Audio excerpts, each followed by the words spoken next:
The stop-stall movement begins by resting the stick on your first finger and having your thumb on the ball of the stick.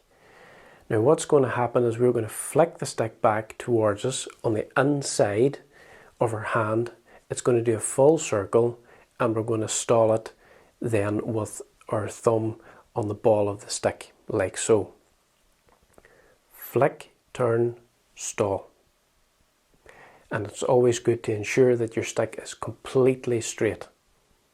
That's the position you want to end up in.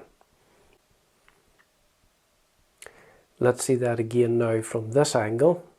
We're going to flick, turn, stall. Now we'll try this movement with both hands after 2.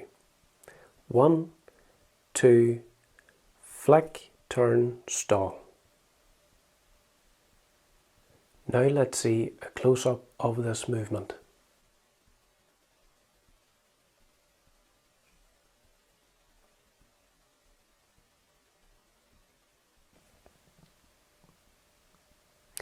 This time we're going to do the stop stalls, but we're going to do them above our head.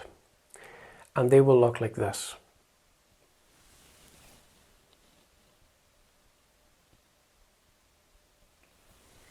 Now we're going to start off and we're going to do this nice and slow. And how we're going to do it is we're going to start off at drum level and we're going to gradually bring them up to eye level, and then we're going to flick, turn and stall.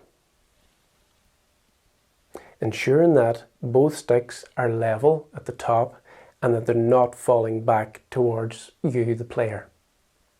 So let's try this together. After 2. 1, 2. Up, flick, stall. And we'll try that again.